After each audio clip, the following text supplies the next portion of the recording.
Apes and apettes, welcome back to the channel. AMC is doing great today. And before I piss everybody off and you hit the dislike and you click off the video, you have to compare AMC to its peers. AMC is down 5%, Lucid down 7.7%, SoFi down 10%, DraftKings down 8%. So why is AMC doing so good?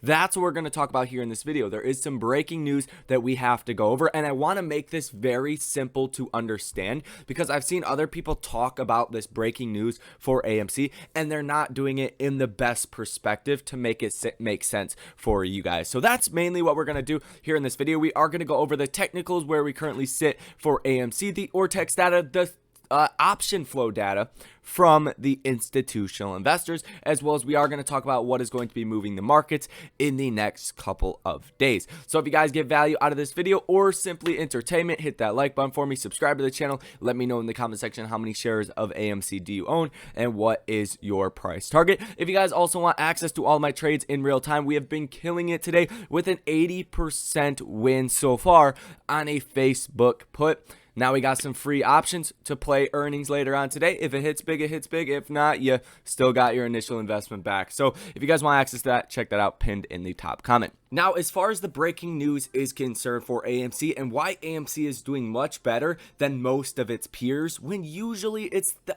opposite. You see AMC usually doing worse than its peers. Not today, and I don't think that's going to be the case heading into the near-term future.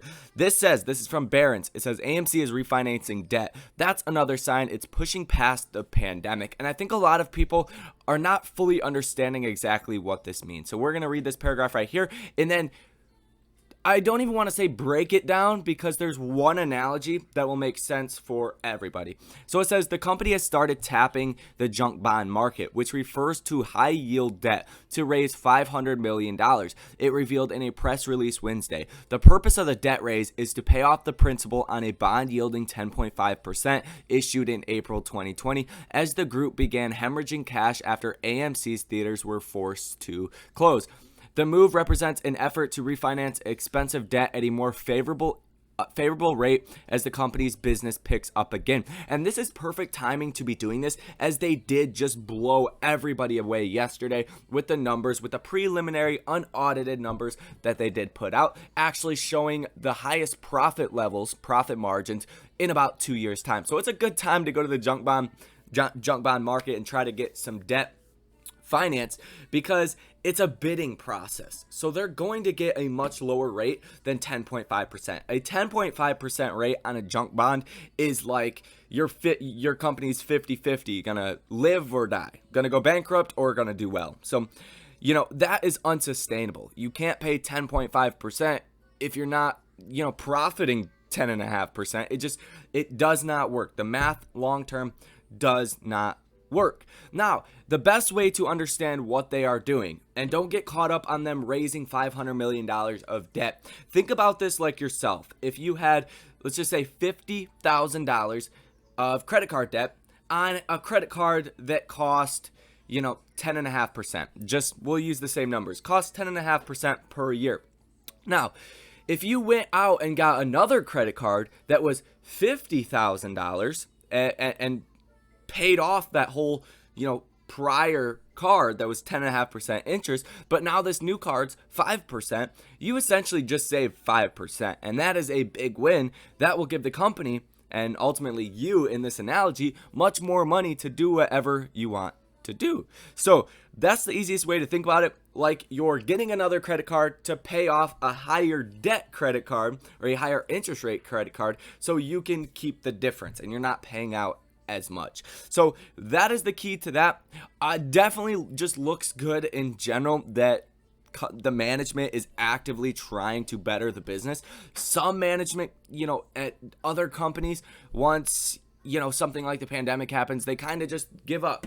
They're not actively trying to do anything. They're like, it is what it is. And that's not what AMC is doing. So that is good right there.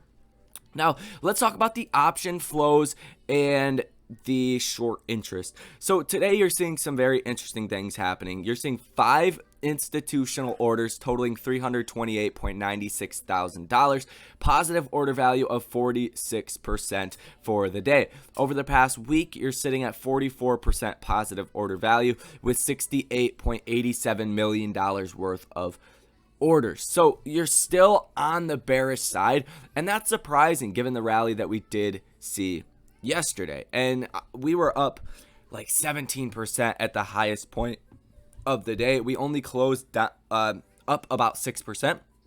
But still, yesterday was a solid win. And like I said in the video yesterday, it's likely going to take a couple of days for investors to fully price in exactly what this means. Now that you add on this, the fact they're paying down their high interest debt, it takes a while to fully understand this. A lot of trading is done by trading algorithms that aren't as smart as people, so they understand numbers, but they don't understand, what this will actually mean for the business in the long term. And that's where you get actual people that have to come in and figure out, hey, do we buy, do we sell, do we go long, do we short, what do we do with this stock, or what do we do with our position we have in this stock? So it does take a little bit of time to figure out. Keep in mind, earnings for AMC is on March 9th in after hours, so that is going to be another big catalyst for the apes, and that's going to be very, very exciting. Now, as far as the actual order flow is concerned, you're seeing a lot of short-dated put contracts. You're seeing a lot of February 18th, a couple weekly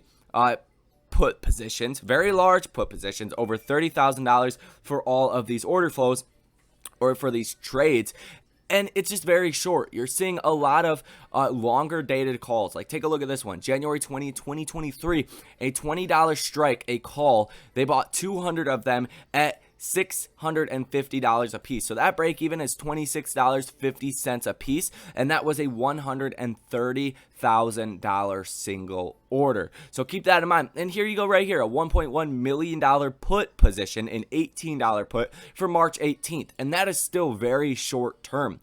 So you're seeing a lot of artificial shorting activity that is going on from the institutional investors as far as that is concerned. Now, for the short interest, we are looking at 20.59% short interest of free float, so virtually no shorts covered yesterday. Shorted shares at 105.65 million. Cost to borrow max looks like it's going down a little bit, but I don't believe these numbers whatsoever, so take them with a big grain of salt. Share utilization is 81.82%.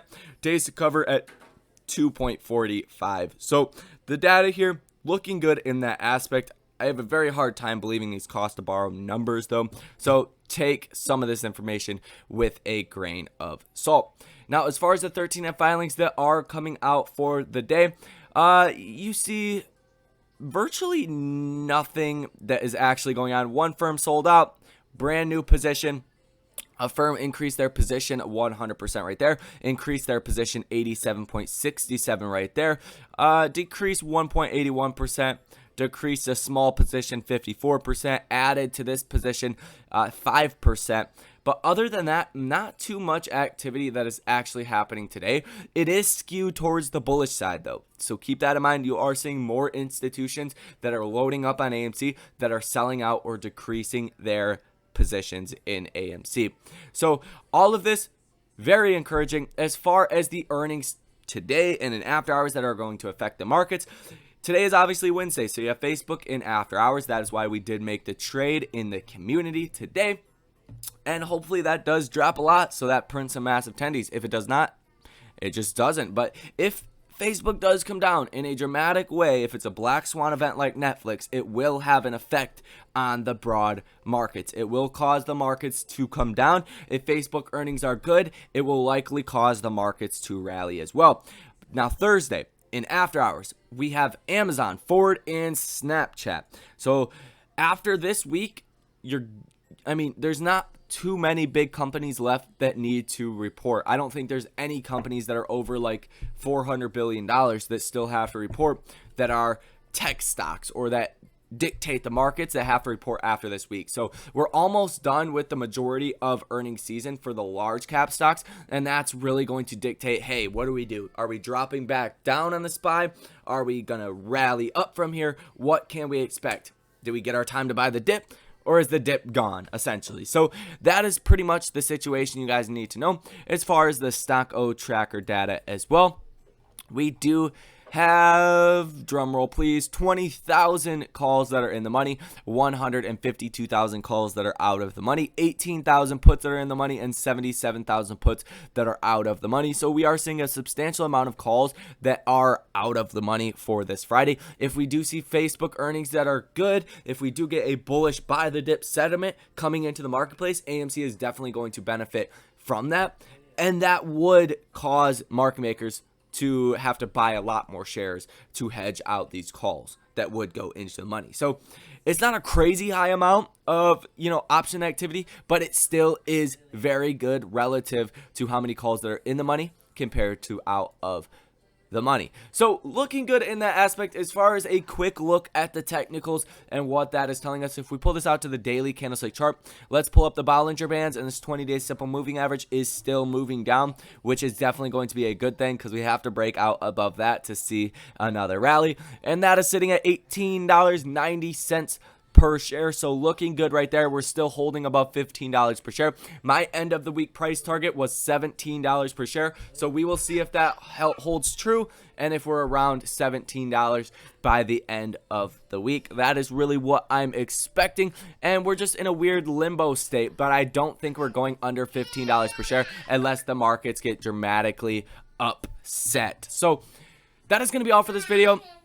Hit the like button for me, subscribe to the channel for my daughter that's going crazy in the background. Comment down below how many shares of AMC do you own, how bullish are you, let me know that information. Thank you guys for watching, and I will see you in the next one.